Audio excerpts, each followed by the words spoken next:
Hi there, Joka here from A Pocket Full of Happiness, and in this video I'm going to be focusing on the new circles background cover plate. This is an A2 size cover plate, and I actually already created my backgrounds off camera. So the way I created this is I die cut the panel and then I attached it to another panel that had a double-sided adhesive on it. In the first video, the finger puppet cats, I think, I showed what product I'm using. It's the Elizabeth Crafts 6-inch wide double-sided adhesive roll. It's a huge roll and I've had it for years. And I always use it for this purpose mostly. And I created this off camera because I have my die cutting machine on another desk and I like to do this right there and then, otherwise I lose the pieces. Now I'm using some older products as well. This is the You Can Count on Me from a few years ago, but I do have everything in stock that I'm using from the older products. And what I was gonna say is that, I do design a lot of cover plates because I love pattern and I love playing with pattern. But then I always have the feeling when I have to create the sample cards that I do the background and then I'm stuck because, how do you finish it? I just want to add a sentiment and that's it, so that my background is visible if I already worked on it that much. And also just, sometimes it's not a repetitive pattern that you can just cover up and then you still see some of it. So I struggle with that, but I was sitting on this for a few days, and also some other cover plates that I created at this release, wondering what products I could use with it. And by the way, now that I see that, I probably should have left that yellow. I kind of like that yellow, the number 40. So I chose this one because it does not cover up a whole lot of the background. And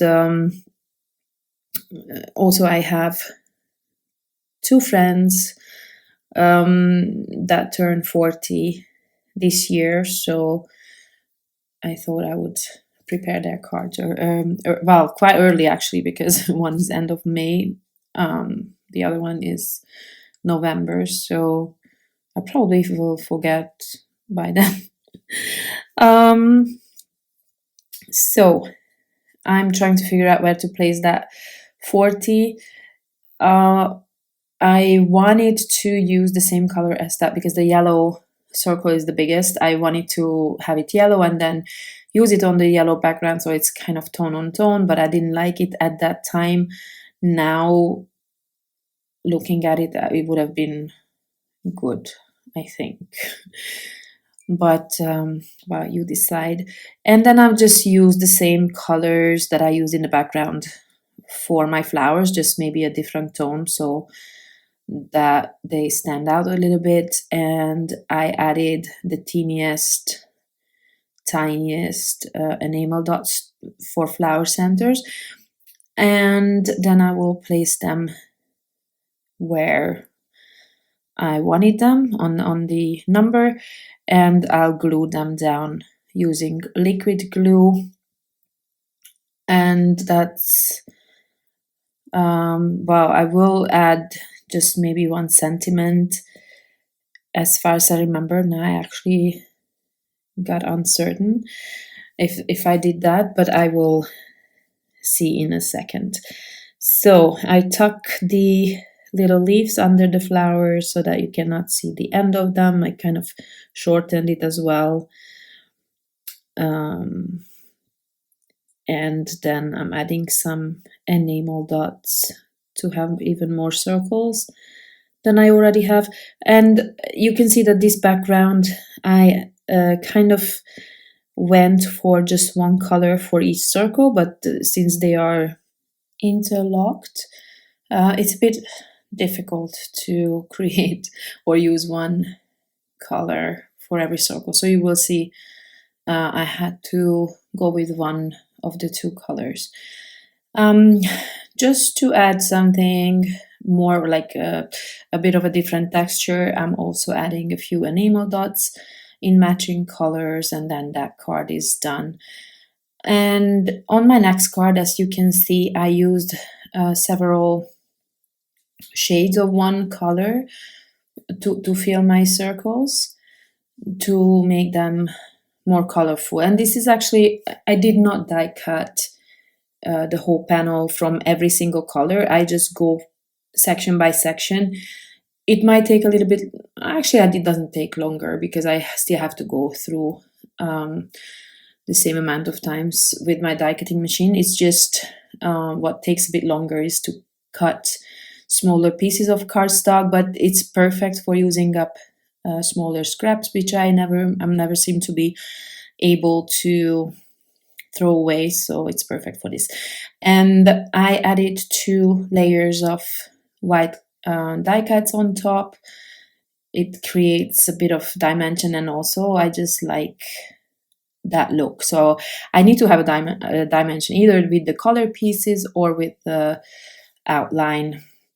And in this case, I went with the outline, and then I used the smile sentiment from the jumbo emoji set, and I die cut each letter from a color, a tone on tone look is what I wanted to achieve with this.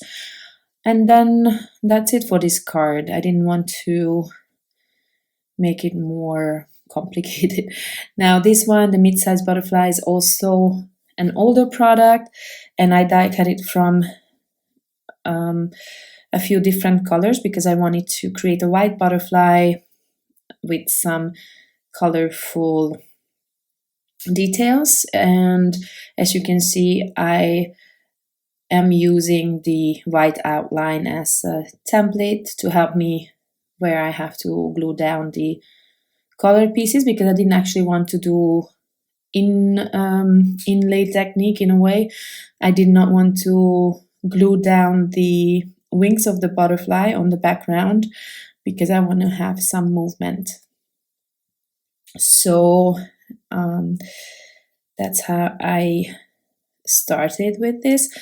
And then I realized that I also don't want to throw away any of my colorful outlines, so I am going to bend their wings a little bit, but carefully, not to kind of, well, the word is not bend there, but just not to make cracks in the paper. I kind of use my fingers to stretch the paper a little bit as I go, and that's how I form the wings in a way.